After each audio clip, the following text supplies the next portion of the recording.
Let's take a look at online instruction. Keep in mind that online instruction continues to evolve as technology advances. There was a time when online instruction was no more than a glorified correspondence course where materials were mailed back and forth. Today, trainers of online courses engage in real time chats and stream lectures. Providing greater access to training and development is one of the main reasons that organizations choose to utilize online instruction. Even those for whom travel is a barrier can participate in online instruction. One potential disadvantage with online instruction involves the requirement for reliable internet access.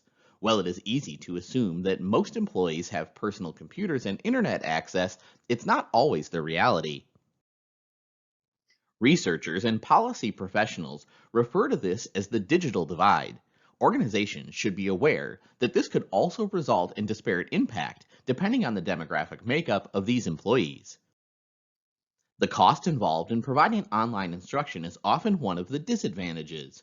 While this is sometimes still the case, it's not always true, in large part because computers are faster, cheaper, and more portable than ever. Synchrony refers to the timing of instruction.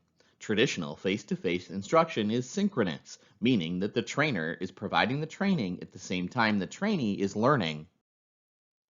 For situations where the trainee can choose when to engage in training, this makes the training asynchronous.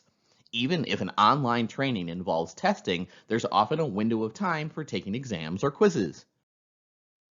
As such, online instruction enables people to participate in training and development they would otherwise not be able to experience because of their schedules, like a working shift.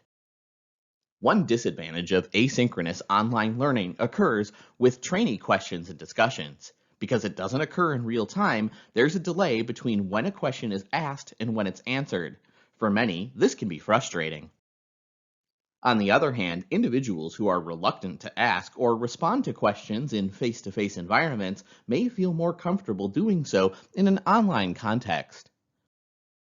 Online instruction is often self paced. This means that participants determine for themselves how quickly to go through the material, a convenience factor enjoyed by many trainees. Unfortunately, the self paced nature of online instruction can be too much of a good thing.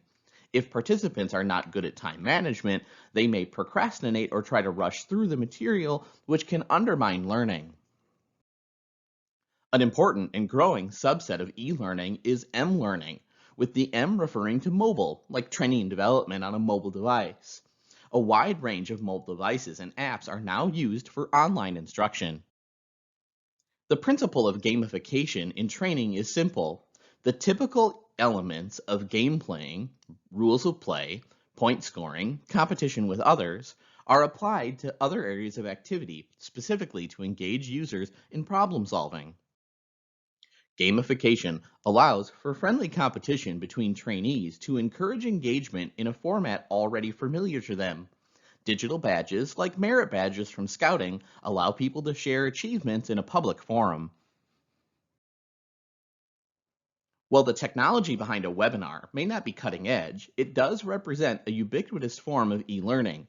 Webinars typically provide instruction on standalone topics and are not overly long, generally about an hour.